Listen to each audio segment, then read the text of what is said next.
Shut up and sit down.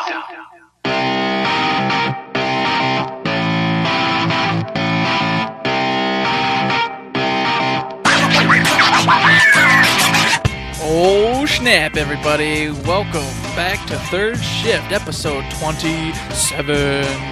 I, as always, am one of your hosts, Eric, Mr. Eric to be exact, and with me, as always, is Mr. Matt. Matt, it's been a wonderful week. Lots have happened. What have you done in the real world and in video game land? Well, in the video game world, I haven't really been playing anything. There hasn't been any cool stuff out. Oh, except for the winter update, Oscar Mike versus the Battle School, Beatrix, all the frickin' good things. Been playing Battleborn pretty much, not nonstop, but anytime I get some gaming time, it's been Battleborn. Been having a blast with everything. Now, since you mentioned in real life, I got a very awesome story to tell. Ooh, do tell. We had our 2016 reviews this year. We? You didn't? Like, I got a 2016 review? Did you? I don't know. I don't know. Did I? I say you did. Is that where, like, a boss talks to you and tells you things? That's exactly that, yes. I might have got one of those. Super secret. I think it was more like I told the boss things. I do believe that, yeah. Anyway, so we had 2016 reviews this week, and during mine, I got an awesome glimpse into the future of the company we work for. Because my boss told me, oh, hey, guy, 2017, we really want to just be documenting our processes a lot. Just just document stuff. If you got any free time, just document stuff. I go, what kind of stuff? Well, what ones are you specifically talking about? Oh, anything that's not nailed down. Just write it all up. Got to have procedures and documentation. Oh, okay. This sounds familiar.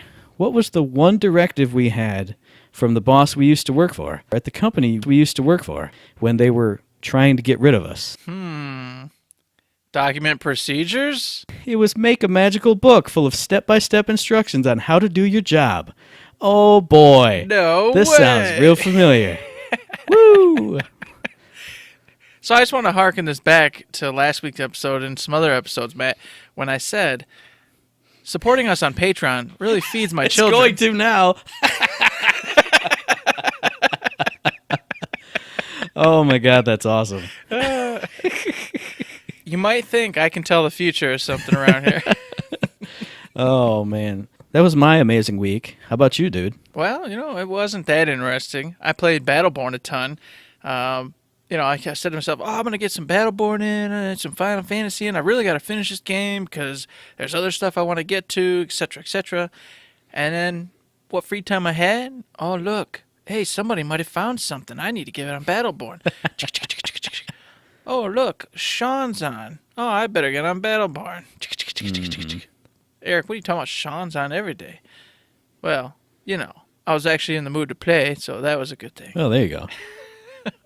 Other than that, though, real life, work. It's been pretty unexciting. Nothing going on. So, hey, to hell with real life. I don't need real life, Matt. I don't need it. You do need it for a while to feed your children, and then it's got to be Patreon. Yes. All up to you, Patreon. I have a feeling I might be in a box soon. You will be. I will keep my mic, and I still will record this podcast. You can't come over to my place and record. No. No. Well, no, of course not. I'll go to my local coffee shop and be that annoying person who's just talking into the air. That's perfect. For like an hour and a half or whatever it is. It'll be great. Yeah, well, everybody stares at me. You just grow a big, long beard. They'll be like, oh, some homeless guy talking into some microphone. It's probably not even plugged in. Just ignore him. He goes away after about like an hour and a half. It's fine. Yeah. Wear that big, dirty brown trench coat that stinks up everything real bad, and then nobody will touch you. Nobody. Buy the cheapest coffee available. Could I just have a small black coffee, please? Clatter of change upon the desk. Pennies, nickels, dimes. You know how I roll. Oh, yeah. One crumpled up bill and a coupon that was torn in half and expired 3 years ago. Yeah. This is still worth something. It counts. It's real money. So before we're all jobless and homeless, we did our Talented Tuesday this week. This week's subject was Beatrix, of course. I thought we all did pretty awesome stuff. I like how we all avoided drawing the giant syringe and her super complicated body and dress. I thought that was really good. Yeah, impossible. It wasn't going to happen. Just wasn't. It was impossible. We said Beatrix, and I went, ooh, there has to be a way around this. And immediately I thought of exactly what I drew later in the week, the picture. And I went, yep, picture of a face, happy, no body, fantastic. The problem was, I was just a little saddened by my Beatrix face because I miscalculated the space in that picture. And I started drawing it, but I didn't have any eraser or anything. So what I drew was what I had to go with, and it came out wrong. And I went, son of a bitch. And I just had to roll with what I had. But then I said, Eric, your drawings suck anyway. Exactly. So no one's going to know. No one's going to care. It's still fantastic. Yeah, I did the same thing because I wanted her to have like the big, wide, creepy smile. So I drew the giant smile, and then I was drawing like the hair and stuff, and I was like, oh, her face is coming out really fat. Try and hide it with hair, but you can't cover the mouth up. Whatever. It doesn't matter. The thing I was focusing on was the Silent Hill nurses, because what other nurses would you have? And, double fun story. I got home late one night, and I was like, I want to have a snack and do my, my Talented Tuesday art. So I'm sitting there, I'm like, what's my favorite snack in the entire world? I'm going to get some cottage cheese. Oh, num, num, num, num, num. I'm sitting there, Google search. Large curd or small curd, Matt?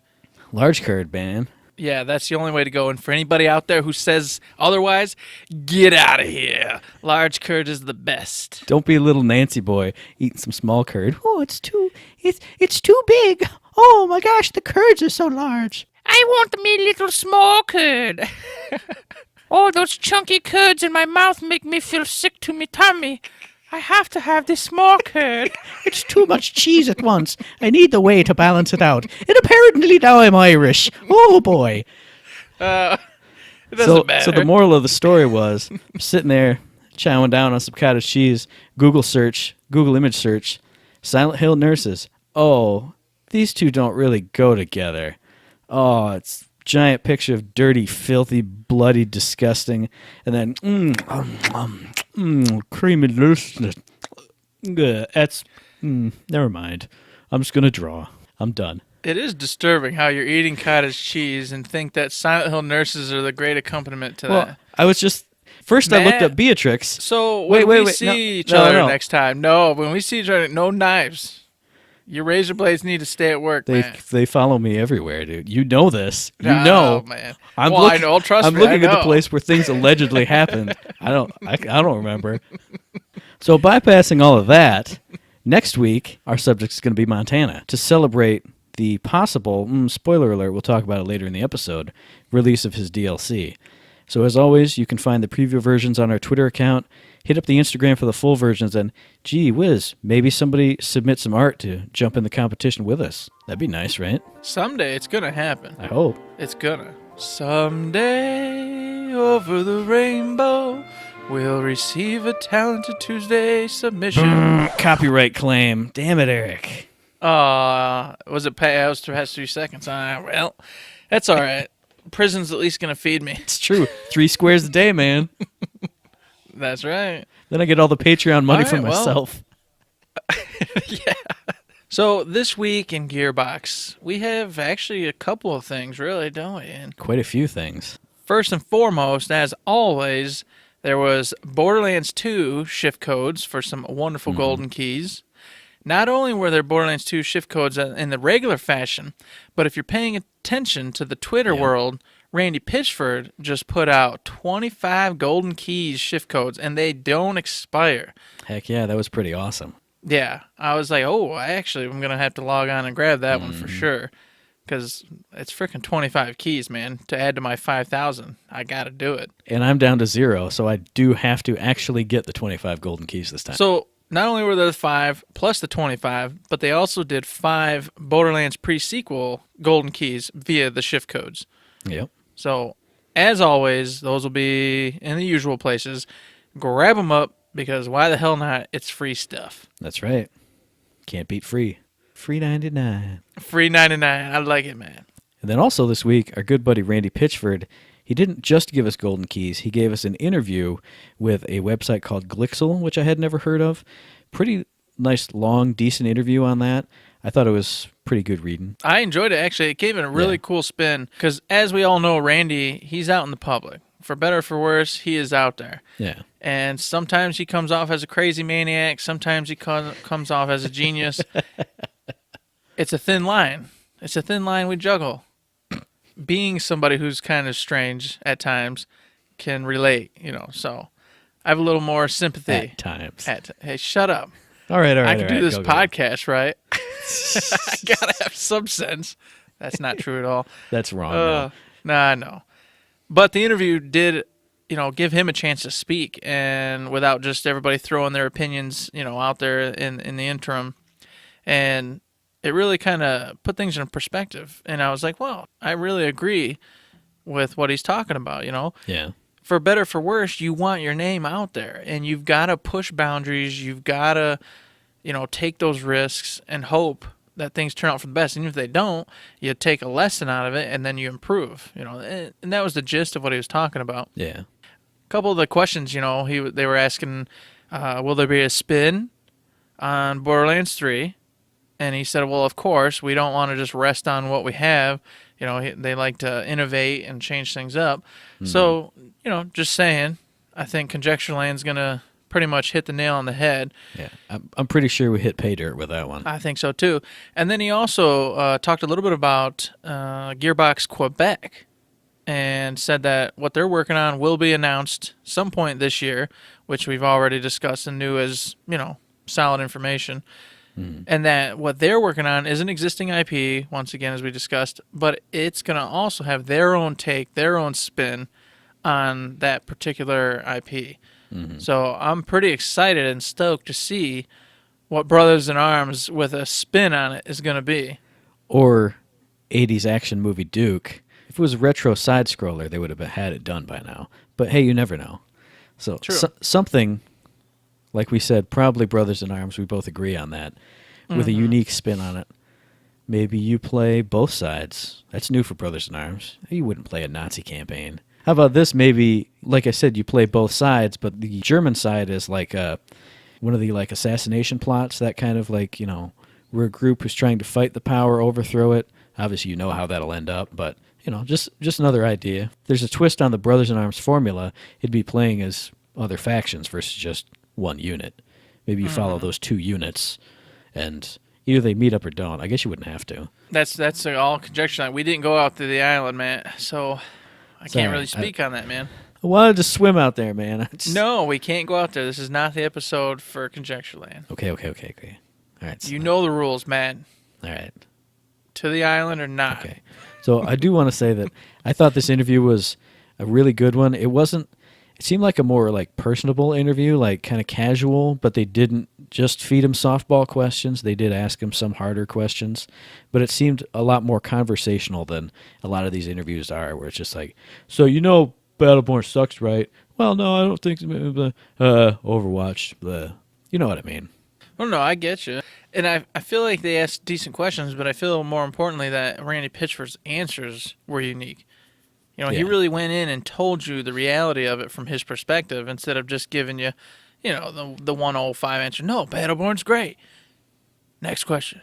Right. No, he went, no, I understand that Blizzard said, hey, we're making Overwatch. And we went, oh, my God, are you kidding me? And then he went to his boss and said, hey, it's Blizzard. It's Activision. We cannot punch them in the face and win this fight. And they said, hey, we're going to go with what we got and hope for the best. And that's precisely what they did.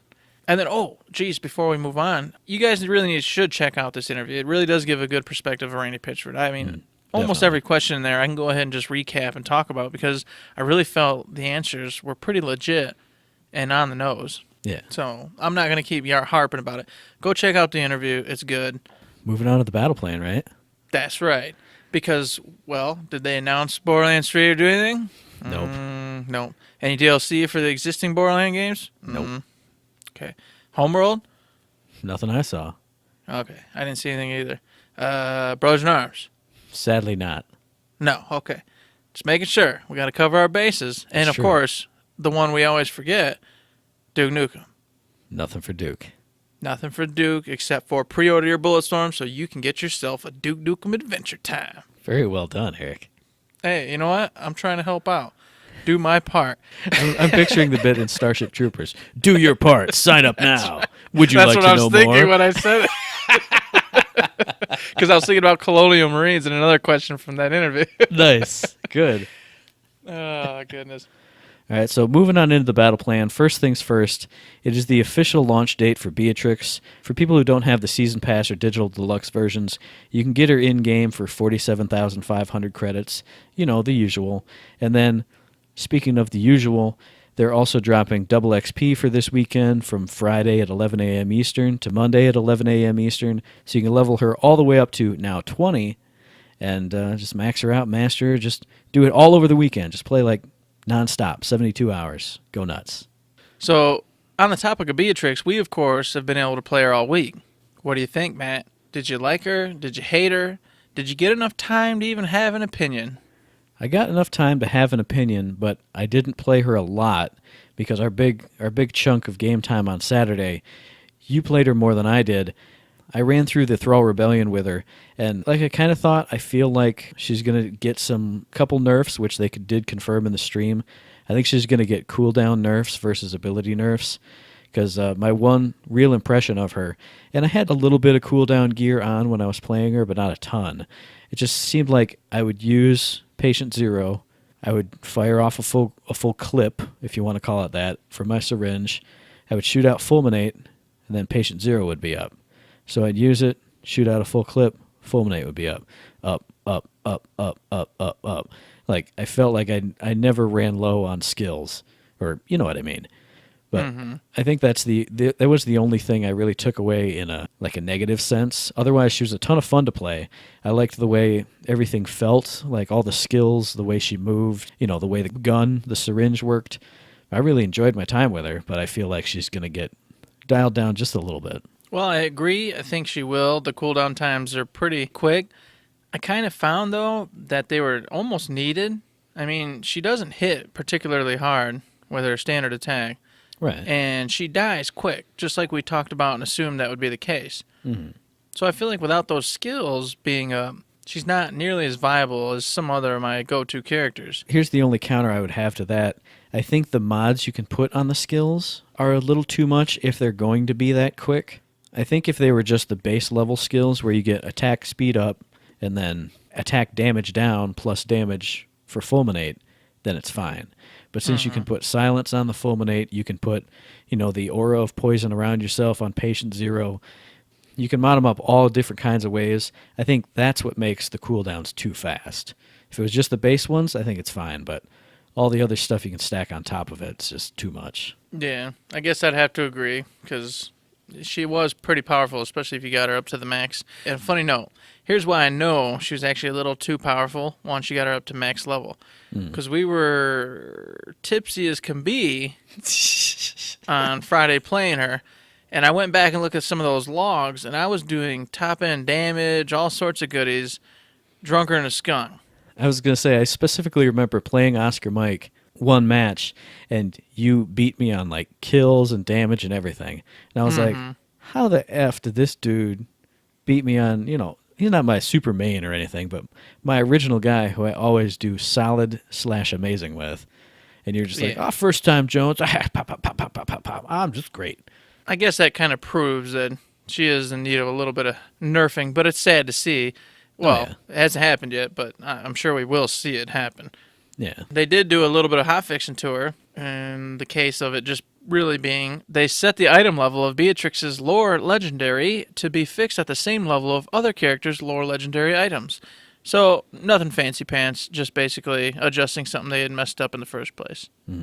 I wasn't really sure what that meant, actually. I would assume just item cost versus, activation cost. That's what I was assuming. Other hotfix, they said number of bank pages is going from 8 to 10, just so you can have all the pieces of gear in the world. You can run through all the story ops 1,000,000 times and get 1,000,000 whites and just have all your millions of whites sitting there. You could be a hoarder on Battleborn. You can do it. You could be that guy.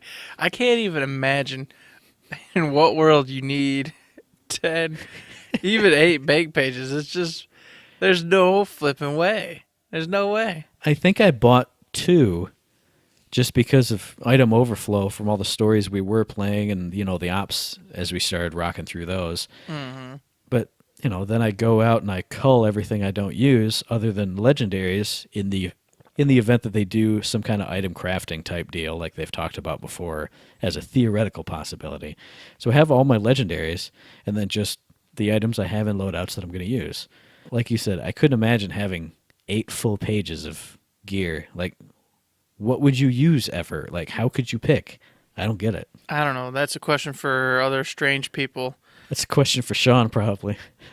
I wasn't gonna put him on blast like that, man. Jeez. Well, we put him on blast during the mailbag last time. If he hadn't left us after that, hey, he even played with us after that. So see, he loves us. It's fine. It's fine. It's okay. It's okay. All right. So, Mr. Matt, they moved on from there. They talked a little bit about queuing and Battleborn.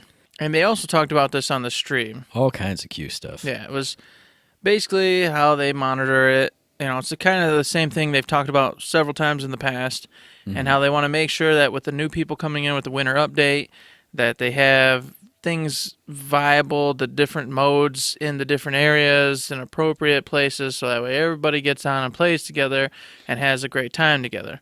And it was mostly focused around incursion, right? Yeah, more or less. Kind of the incursion queue and what it had become versus how they want things to be broken up. They basically reordered all the queues. Like you said, for new players, they brought Bots Battle back, which you know my thoughts on that. I still have an old man grumpy face on that. But they wanted that to be like the intro to PvP queue, which obviously is what it's going to be. They did say, though, that this week they're turning character uniqueness off in that. So if you just got Beatrix, you can hop in Bots Battle, play with 5 Beatrixes, have a crazy time. They said after Bots Battle, the next level up in like competitiveness for versus queues, they want to have quick match. That's going to be all maps, all modes, and it'll do a really loose kind of ELO based matchmaking. So loose skill based. Well, we know it's loose. Oh yeah, yeah. They want that to be a competitive queue, but not like super competitive tournament level. Go in with your 5 people and just wreck shop. They want that to be the versus draft queue, which is going to have, it'll be the pick and ban system because it's versus draft. They said that that's going to be incursion and meltdown only. I don't know if that's just for, this week or right now, but they said that's going to be some really tight ELO-based, skill-based matchmaking. So if you want to roll with a crew and you think you guys are bad mamma jammas, you're going to want to jump in that. And they want that to be their, their pro-level competitive queue. And they said that because incursion was that before, that's pretty much where everyone was going, the incursion queue is gone right now. Just to try and push people to versus draft, which is more of a pro setup because you pick and you ban and, you do all the pro level stuff. Mm-hmm. Well, they still have it in quick match as well. So if you want to just go have a down and dirty quick match, it will be in that rotation. So you don't have to go to versus draft if you're not feeling like you want to compete on that kind of, spirit of competition. You can just go to quick match and have a good time. But speaking of versus draft, I got in a match at the versus draft the other night, and overall I thought it was pretty fun. I liked the whole banning issue going on. You're like, oh, I don't want to deal with the Pendles. You annoys the hell out of me. So you vote Pendles, and you got to hope the rest of your team vote Pendles. So if you got a coordinated group, that's not an issue. But if you're with randos, which I didn't have all randos, I was with a couple people we play with frequently. You pick a couple characters you actually want out, and that was pretty neat. It was pretty cool to see. I was like, all right, Pendles is out. Boom, done. Not an issue. The only downside I had to that was that it takes forever. Mm-hmm. Like the banning and picking process, it took freaking 5 minutes or so. I mean, and that doesn't seem long, but when you're sitting there just doing it, you're like, oh, okay, I'd like to play this match here. What the hell's going on? Why are we having trouble? Even the regular system, which I've been doing, quick matches here and there, even that seems to have slowed down some. It seems like I'm waiting like 30 full seconds, even though everyone's locked in with all their characters and everything. It still puts like an additional 20 seconds of waiting around. Because, there is the soft lock now. You can back out and all that stuff. But it seems like that takes way too long. So to add in pick and ban on top of that, too much. Yeah. It does take quite a bit of time. But to counter my own complaint, that is where you go if you want to have some competition. Yeah. And so therefore, if you're willing to get in there and actually you want to play a legit round of Battleborn, you don't mind waiting that extra couple minutes to get the right picks, a good matchup, and getting rid of the characters you don't want to play with or you think are unfair, overpowered, whatever. I can understand that. For me personally, I just want to get in and have some fun. Yeah, plus the analogy I have is ranked mode in League of Legends. And if you watch, pro streamers or stuff, they'll queue up and it'll be 20 minutes before it even finds a match for them sometimes. 10, 20, 5, 15, whatever. But they'll be sitting there, playing whatever game in the background, and it'll be like, boom, match finally found. Oh, okay. Tick, tick, tick, tick, tick, tick, tick. Now I'm playing. And now, one other thing about Versus Draft, I want to give everybody a pro tip from the pro Matt that I just extrapolated from the Twitch chat on the stream today. Oh, boy. Like we said, Randy talked about all this stuff in the stream. While that was happening, someone said, I love Versus Draft. I love banning people. Master of Eldragon, ban, ban, ban. Well, hey, if you've mastered a character, but you don't care if they ban him or not, and you actually think it's garbage if they, nobody's ever going to play him, hey, why not throw on your Master of Kelvin, Eric, if you, assuming you had it, then, we're going to ban that Kelvin. Haha, no one was even going to play him. Joke's on you, suckers. Master of Benedict, throw that bird in the trash can. Put it where it belongs, in the trash can. You just wasted your ban, suckers. So there, pro tip from the pro Matt, camouflage the characters you want banned or don't want banned. You know what I'm saying. You get it. Play some trickaroo against the opposite right. faction. Get in their heads. Get in their heads. Oh, yeah. I love getting in people's heads, Matt. I want to be in everybody's head. We are now, literally. If they're listening to us, we're in their heads. What are you doing right now? Are your hands tied? You can't turn this off? I can say what I want to say. So moving on to the community spotlight. Oh, come on, man. I was just about to come out with some juicy We're moving on. I'm taking control of this show. Fine. Move us on. Jeez, oh, Pete's. Moving on to the community spotlight. They talked about the two big Battleborn tournament things that are going on right now. Yeah, that Choctaw Festival of Game and LFG, man. You know what I'm saying? That's right. At the Choctaw Festival of Gaming and the Helix Gamers League. I think the Choctaw Festival was still a little ways out, wasn't it? Or was that actually this weekend? No, that's a little ways out. You can actually still go get information on that and sign up to compete if you can get a team put together. Gearbox was letting you know that they actually have a forum thread set up. So if you're looking for a team, there's people there searching for members and tryouts and all sorts of other good stuff. Yep. To go compete in that. And that's in Oklahoma, as we've already discussed. And they said they've got LFG also going for the Helix Gamers League, which is taking place this weekend. So if, you and your buddy were like, hey, we're pretty good at Battleborn and want to try it, but we don't have a 5-man, hit up one of those threads. I mean, if you're in the area of Oklahoma, obviously, but pretty sure Helix Gamers League is just online. So hit up those threads, see if you can find the rest of a team, and, maybe win yourself something cool. Yeah, we'll be there, right, Matt? I don't think we're going to be there. 2-man team. We don't need any other players. That's right. Just you and me.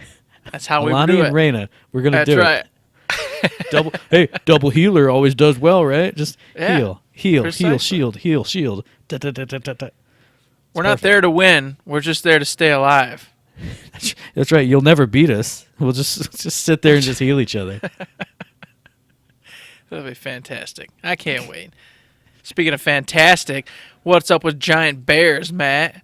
Giant frickin' bears and Beatrix talking to... giant tree bears and Boulder. Yeah. And Boulder's infected by a tree bear parasite. Oh, spoiler alert. Oh, my gosh. What? You guys should read it for yourselves. This one was a lot of fun. Probably would lead into the Montana stuff. Gee, who would have thought? Who would have thought? But I thought this one was pretty fun. I enjoyed it. Now, I'm not 100% certain, but it debunked my philosophy of Boulder. Yes, it did. See, I thought Boulder chopped himself off from a tree, and that's where he was born, was on a tree. But, as my awesome Talented Tuesday drawing portrayed many, many, many Talented Tuesday episodes ago, but apparently that's not what happened. I was wrong. Sadly. This is actually a tree he implanted on himself, correct? Yeah, I think so. in the hopes of preserving it, and now it's like crushing his body or potentially going into like ruining his vital organs and or going to grow so heavy that it crushes him. Yeah, it's supposed to grow so big and so heavy that it will eventually crush him. And then he laughed and said that Beatrix is stupid. So Silly generate girl. Yes. Boulder will never die. Which, as we've seen, Boulder never dies, so. that's true. He's right about that. He had something right. Mm. So part of me is hoping that the lore continues with this, and we find out that Boulder does eventually die. It's too much. And then you're going to wish for a lore where Benedict dies and Kelvin dies. Trash can bird flies into his son. He's dead. Fat chicken burns to death as well. I like burning birds and then eating them. So let's burn these birds that eat them. Cause, I hate fat chicken. I had a round of fat chicken. Side note. Oh, did you? Yeah, the other night, and this fat chicken was wrecking my face over and over again with his overpowered shitty AoE damage. They just nerfed it, too, so you're really bad. And I said, I hate you, Ernest. I hate you. I know. It's still too powerful. But that's just me being salty, so we'll see. He does fire it off awful quick. I think maybe it's they did an attack speed slowdown on it, too.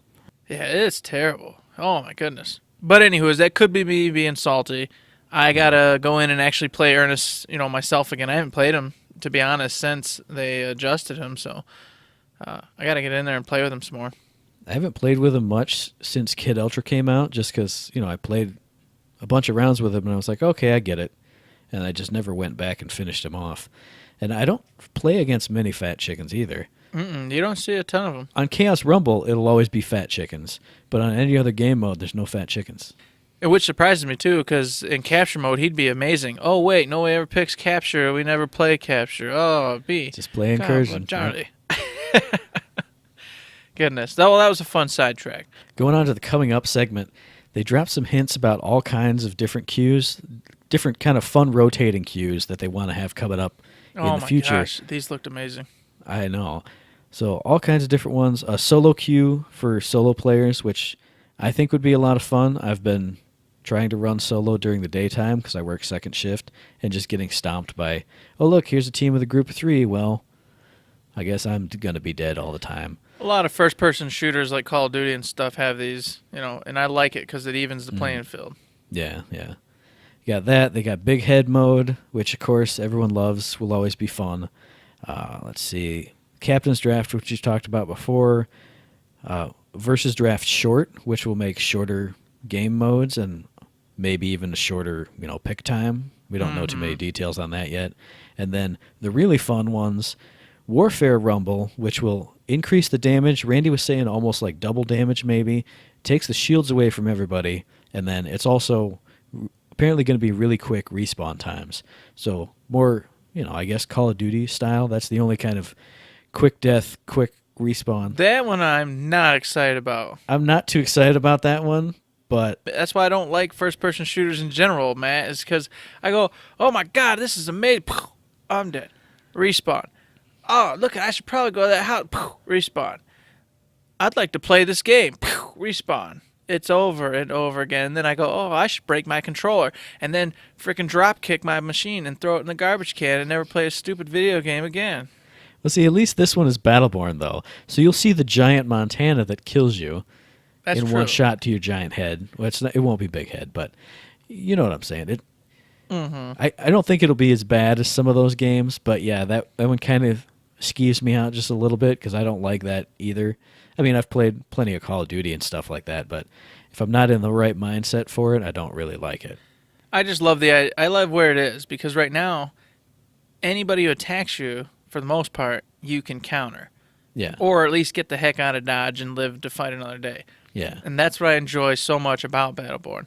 Whereas this one basically takes that and throws it in the dumpster and just says, hey, you get in an attack and you're going to win. So, Pendles gets a jump on you. What's that mean? That's going to be so good. Oh, yeah. I'm going to love playing Pendles. God. Yeah. I'm going to rage quit. Eating up entire teams. Just Nope, that's like your bots battle. I do it. Oh, cross my grumpy little heads and be sad about it. That's right. I've got one. You can have one. That's fine. That's right. Fine. It's fair. We're equal out. Like we said, these are just rotating game modes, at least from what they've said. I can't imagine that one sticking around. No, the one that's going to stick around, Matt, I hope so. is Gravity Rumble. That sounds awesome. Oh my god, dude. Just imagine a Rendy. I'm going to be like, wee! Just hopping around like a moron everywhere. You say, imagine trying to hit a Thorn, though. Just woo! Or an Umbra when they're just moon jumping around and they got you leashed, when she's got you leashed on her staff.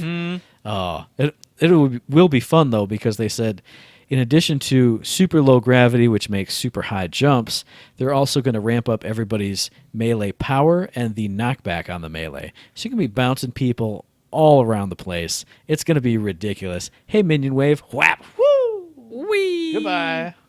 Oh, imagine being like a Kelvin, just running around, pop, pop. Just people are going to be flying. You're going to see the whole mashup in the middle of them lanes and just pop, pop, pop, pop, pop, like a little popcorn. Pew, pew. Or here, I'm an Atticus. I'm up in the Peeky Poo. Pounce in, punch, punch, punch, punch. Oh, lane's clear because everybody's gone. Oh, that's going to be good. I think that yeah. by far is probably the coolest one. I think big head mode will be a lot of fun, but that keeping the crits on, that scares the hell out of me. I was just going to say, it'll be fun until you get a team with an Oscar Mike, a Marquis, a Whiskey Foxtrot, a Thorn, and anybody with a gun. Plink, plink, plink, plink, plink. Oh, haha, got him. But you can do the same to them, too. So, I mean, it'll be a range DPS big head mode is basically what it'll be. Pretty much, because I know I'm not going to want to be any kind of melee for that one. So, although you can melee people in the head. Just saying. That's true. You sure the hell can. And then, hey, maybe you can actually hit that moon jumping Thorn because she'll have a bigger head on her body. Look, I can actually shoot her and hit her. Oh my god, that'll be her. What a and shocker! Melka. Oh my god. Yeah, there you go. I guess that'll make it worth it in and of itself. Just freaking shooting Thorn and Melka in their faces. And a Rendy. Oh, little tiny hot I love bot of Rendy. You stop talking bad about little old Rendy. You leave her alone. Well, hey, you and I have both had problems against good Rendys. Yes, so you know what I'm saying. They irritate me, but since I love her, because she's skinny and she's short, that's too much. She's got to be skinny and fat like a fat chicken, or tall and thin like nobody. So there you go. Sort of like Wrath, he'd be the closest to that. Yeah, I guess. Or Thorn. She's not super tall though. I meant like Montana she's tall. average. Like, 14 feet, as exactly. Randy was saying. Yeah, well, that sums it up, man. That was it. The battle plan done, just like that. So yeah, that wraps up the battle plan. Only thing left now is to talk about the Montana and the Demon Bear reveal stream.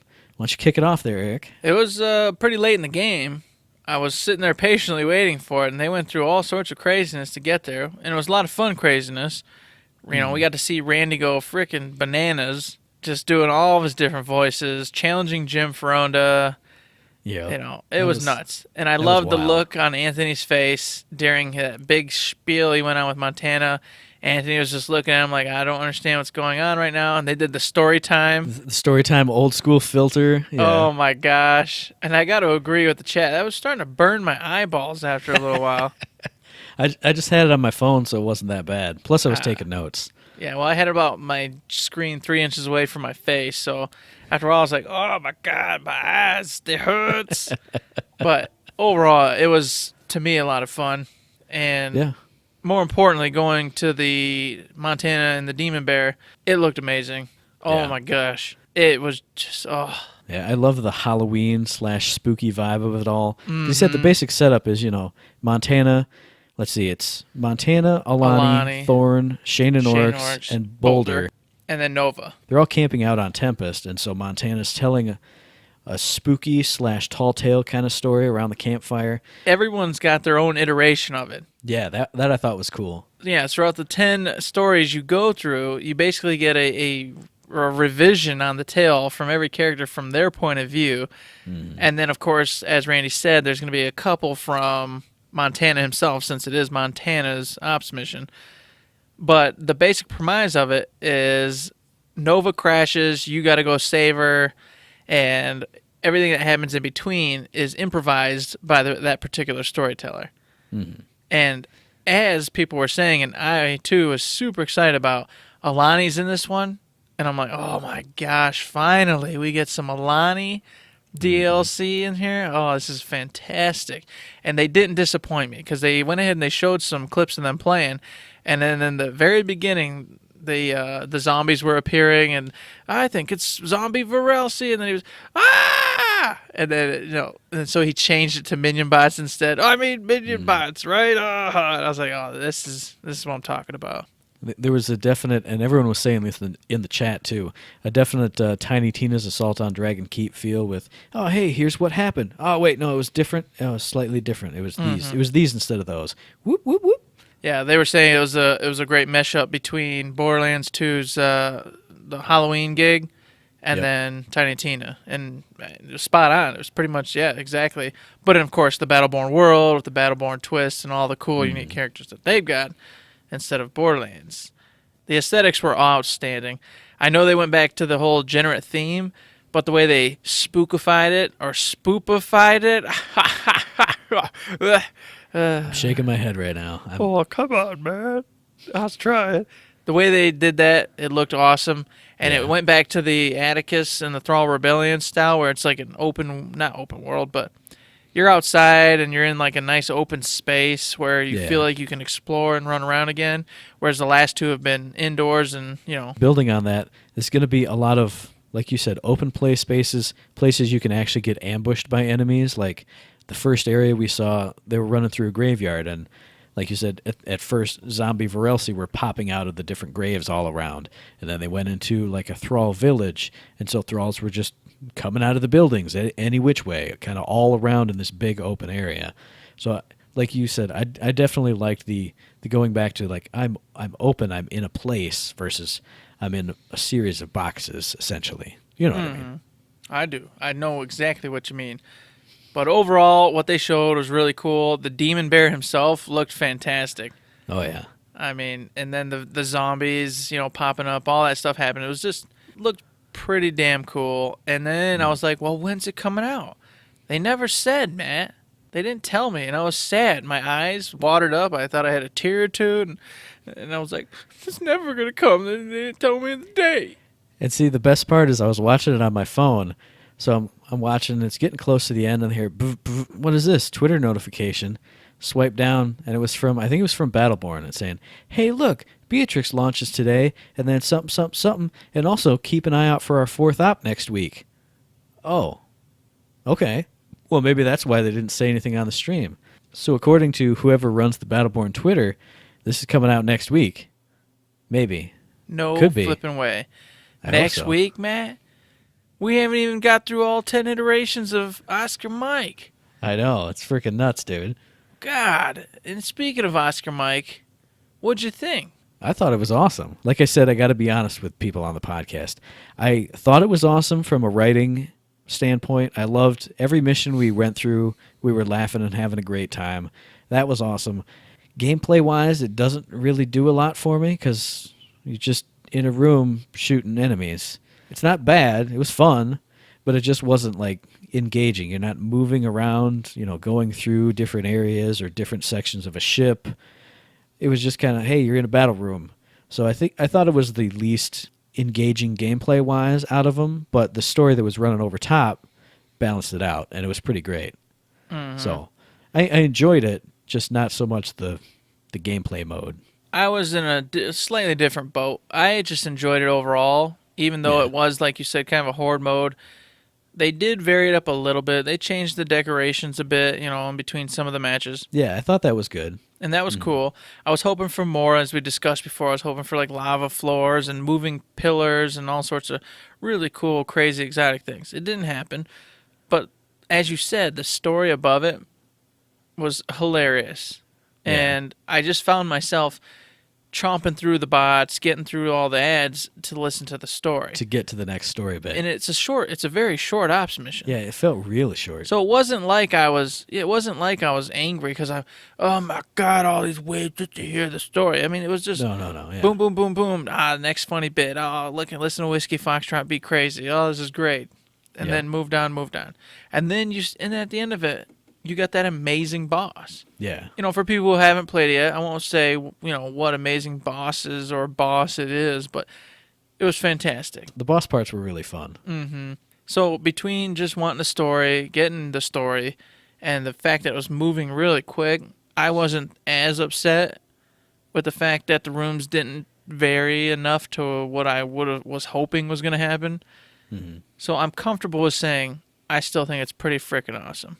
Yeah, I mean, I agree. I'm not actively upset when I play it, but when I think back, I'm like, I was just in a room fighting and then listening to fun stuff.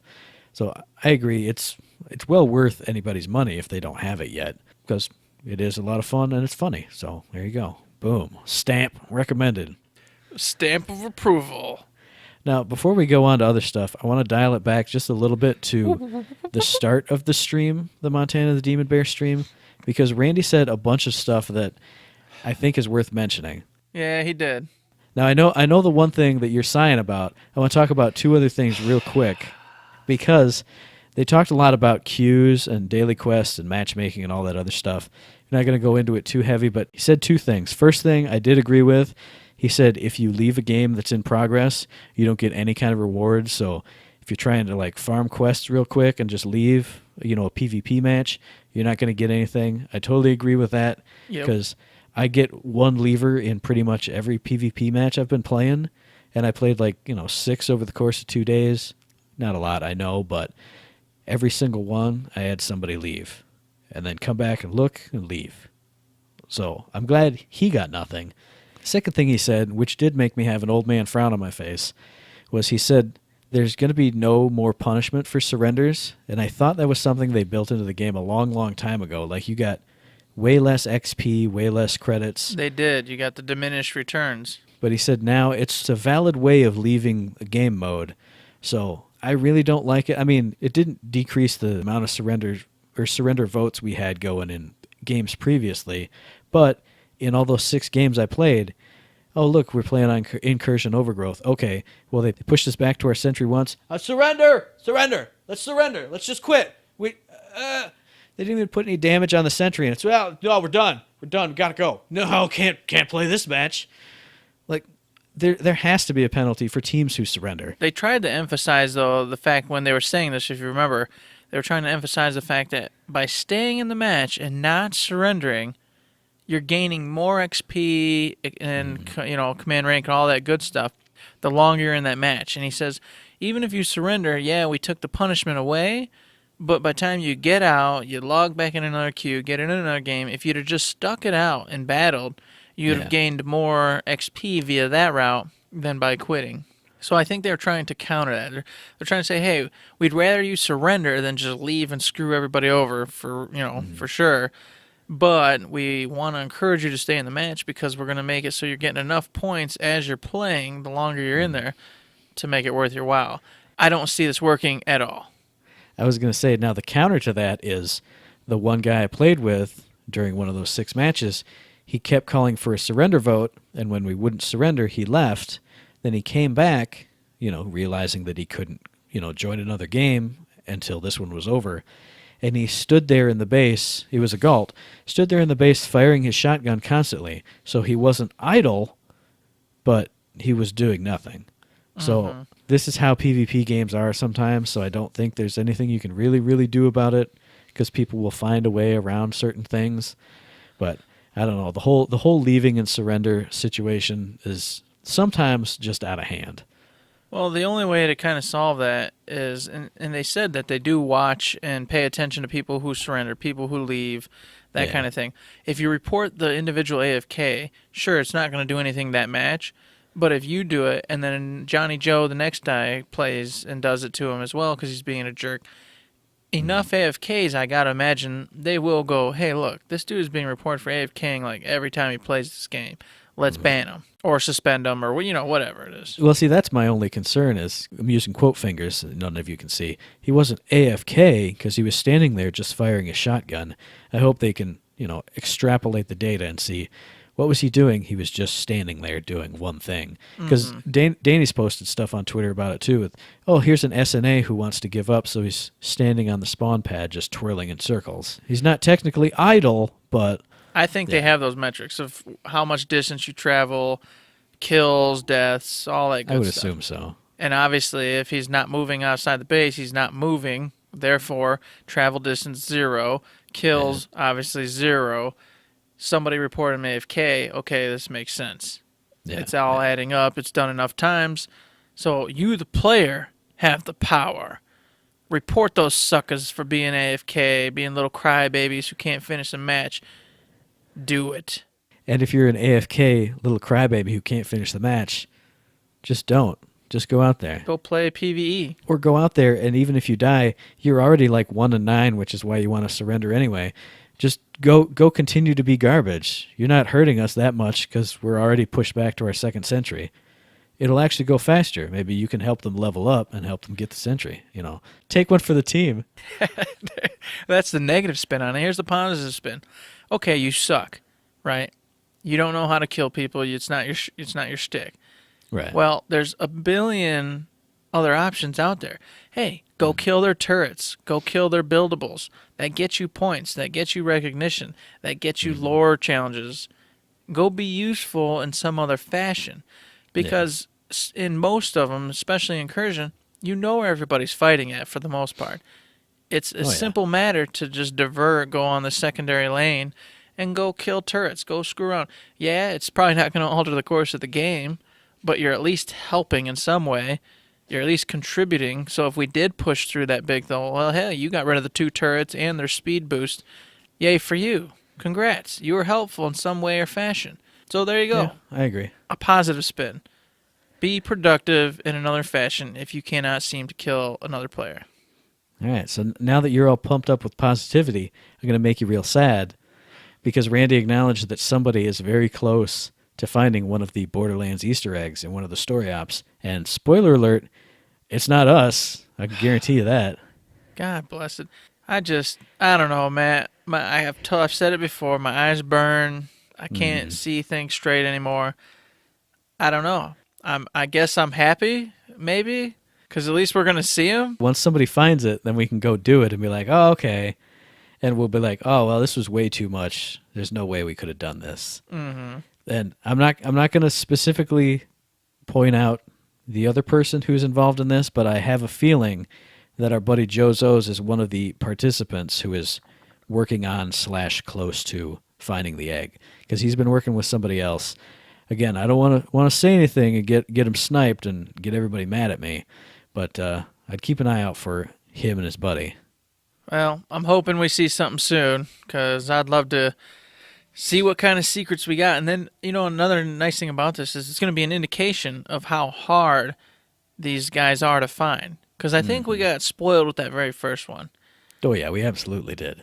I think either A, they were hoping that the lightning was maybe more sporadic and that you couldn't see it regardless without that lightning strike, so therefore you had to be in the right moment at the right time, or they just kind of wanted to make sure we found one so that way we understood that they exist, which is probably the more likely story. I think that's it, too. And now they're like, well, now that they know we're real, we actually got them in here, let's do this right. And now they've got it under all kinds of wacky, extreme, reading the lore, figuring out particular things, doing all this and that. And I'm like, oh my goodness.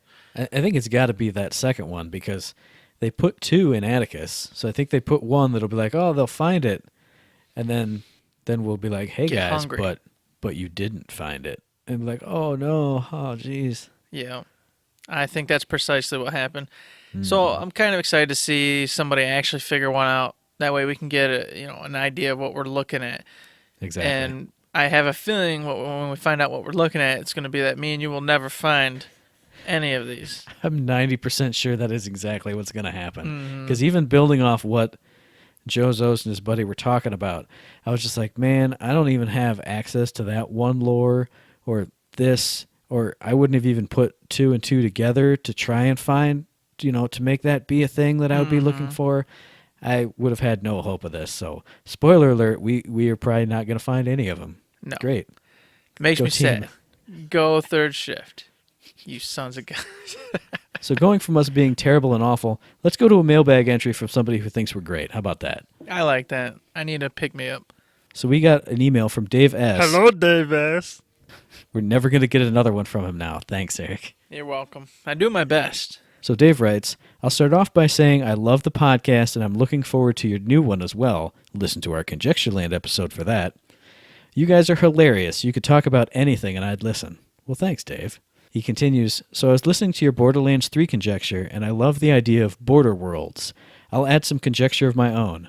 I bet they'll have 4 to 6 new characters, but they'll bring back the characters from 1, 2, and the pre-sequel, except Roland, sad face.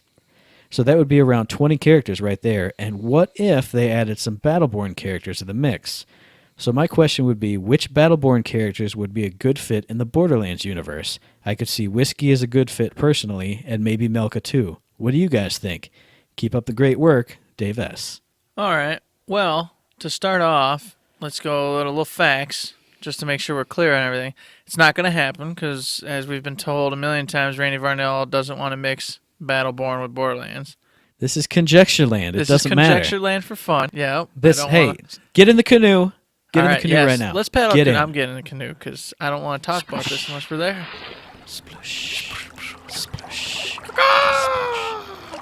There it is. Oh, the call of the conjecture birds. Oh, those birds. I love you, birds. The smell of fresh poop on the palm leaves. Battleborn and a good fit in the Borderlands world. I think Rain would be a perfect fit. Yeah, I agree with that. You know, she's got that pirate swashbuckling going on, that attitude. She's got that same sauce that a lot of characters in Borderlands have. And I think if you put her in a bar scenario, you know, sort of going along in some storyline with Moxie, you wouldn't think twice. You'd immediately go, "Oh yeah, that makes perfect sense." She'd be like Moxie's badass sister or something. Yeah, or she could have very easily been Sir Stupid-a-Lot's, you know, badass sister. Sir Hammerlock, yes. Obviously, he has a sister, but hey, whatever. Now, here, I got 2 I'm going to hit you with. First one, because I think there are characters like this in the game already. Oscar Mike would be perfect as just a big, dumb, dopey, I'm go get him soldier. I could see him being in Borderlands, like, hey, come on, soldiers, let's go get the thing. And as you just open up the giant boss cave or something, and the boss comes out and steps on him and crushes him to death with 1 foot. Yes, much like the bots. Yeah.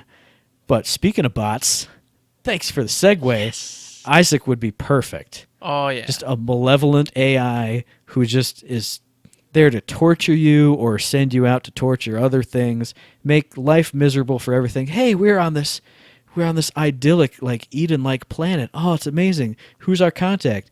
Oh, it's Isaac. He wants us to wreck everything here. Look at how the happy little bunnies dance with the happy little teddy bears. Well, if you blow up a bunny and put like a teddy bear fluff down by it, now they're at war. Now they're blood bunnies and demon bears, and now they're just going at it. We've ruined everything. Yes. Mm-hmm. That would be awesome. Yeah, man, I could go forever here. Here's another great one. You tie in. You got Cleese. Boom. Easy pick.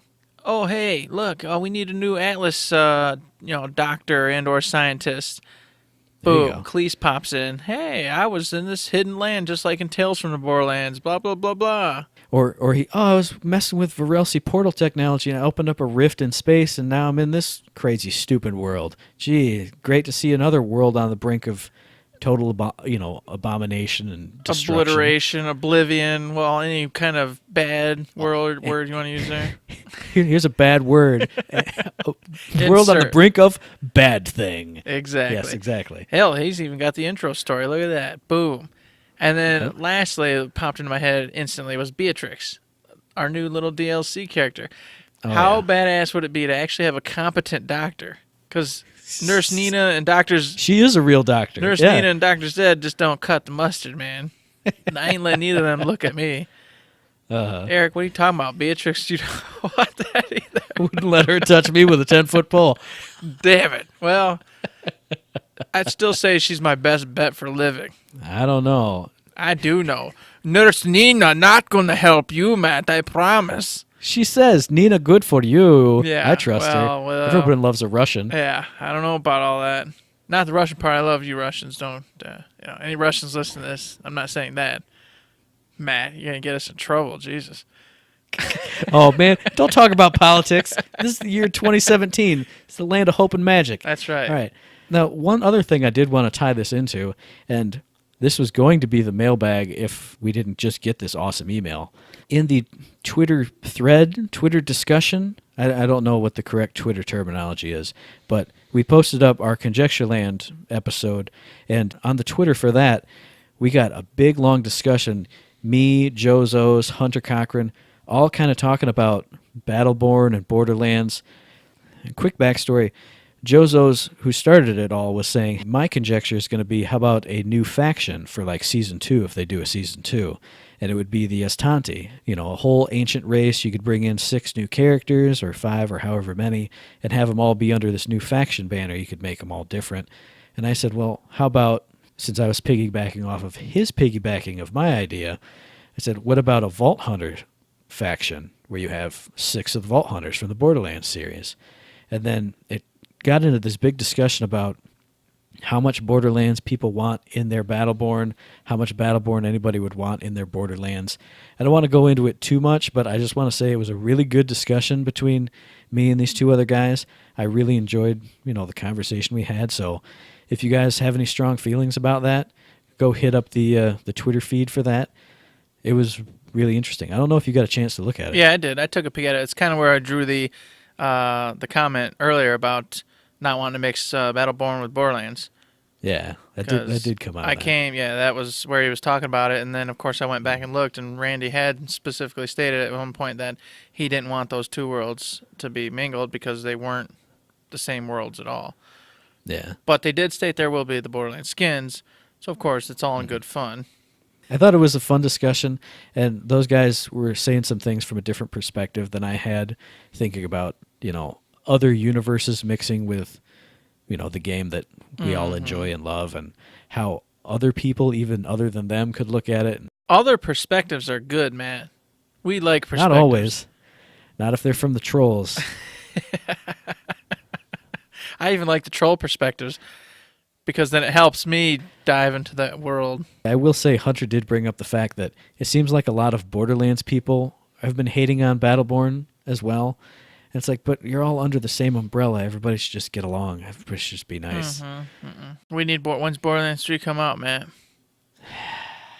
I'm not Randy Pitchford. You can't say that to me. All right, never mind then. Fine. So yeah, that ties up the mailbag. If you guys got any questions for us, or you want to jump in, with any comments or suggestions or anything at all, even if you just want to say hi, you can email us at info@thirdshift.me. You can find us on Twitter under ThirdShiftMe, that's ThirdShiftME, and you can find us on Facebook under Third Shift. Heck yeah, and if you want to throw your support our way, you can also go over to our Patreon and throw in $1, throw in $5, throw in $10, throw in $100. Pretty soon, I'm going to need that to feed my children, guys and girls. See that, Danny? I switched it up. Not boys and girls. It's guys and girls now. Boom! I'm making Fellas the magic and ladies, happen. That's right. Gentlemen and gentle ladies. Oh, but yes, if you love what you hear and you say, ah ha ha, I laughed. Matt made a funny. Head on over there, throw in $1. It helps us out. It helps us stay motivated and go, hey, people actually enjoy what they're listening to. And then we make more, and we put our energy and our lifeblood into it. Actually, I put most of my lifeblood into my Joe Shrine, but that's neither here nor there. Support us on Patreon. We appreciate it. We love you guys and girls out there, our continuing supporters. We thank you guys very, very much. Look forward to the future here, because we're talking about some changes with the Patreon and how we want to do things. We've had some ideas in the works, and we did just get an email from another fan giving us some more ideas that we've kind of been brewing on, thinking about, working up. Definitely some good ideas from Stupendous, and we definitely want to look into those and follow through, because it never even occurred to me what he was talking about. So we'll see how that goes, and like I said, stay tuned. We want to change things up a little bit. We actually want to make it a normal Patreon, and I know some of you go, promise though. It's still going to be the same, but it also had a little added bonus. That's all. Yeah, we're going to try and give you guys direct rewards for your money. Like we said, a bunch of different things we're kind of kicking around, spitballing. So keep an eye out for that in the future. And what else you can keep an eye out for is our very next episode. What? Because, as always, the podcast drops every Friday, so we'll be back in your ear holes on February 3rd for our next full episode. You can find the podcast on iTunes, on Stitcher, on Podomatic, where we've always been. We upload to YouTube and Google Play Music as well. And if you like what we do, please give us a rating and a review on any one of those services, because we really appreciate it. Yeah, we need that iTunes, man. 5 stars. If I don't get my 5 stars, I will die. That's for all of you out there. So they have to pay us to feed your children. They have to give 5 stars so you will live. You're a demanding man. Jeez. I don't even want to donate to the podcast. I don't know.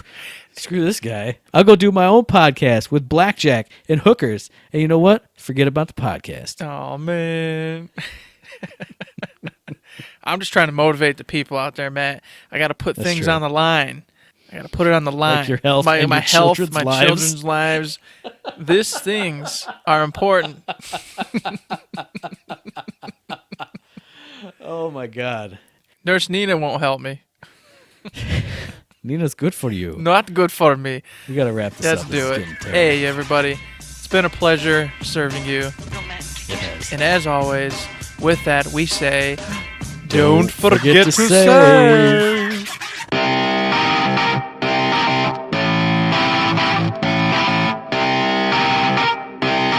Shut up and sit down.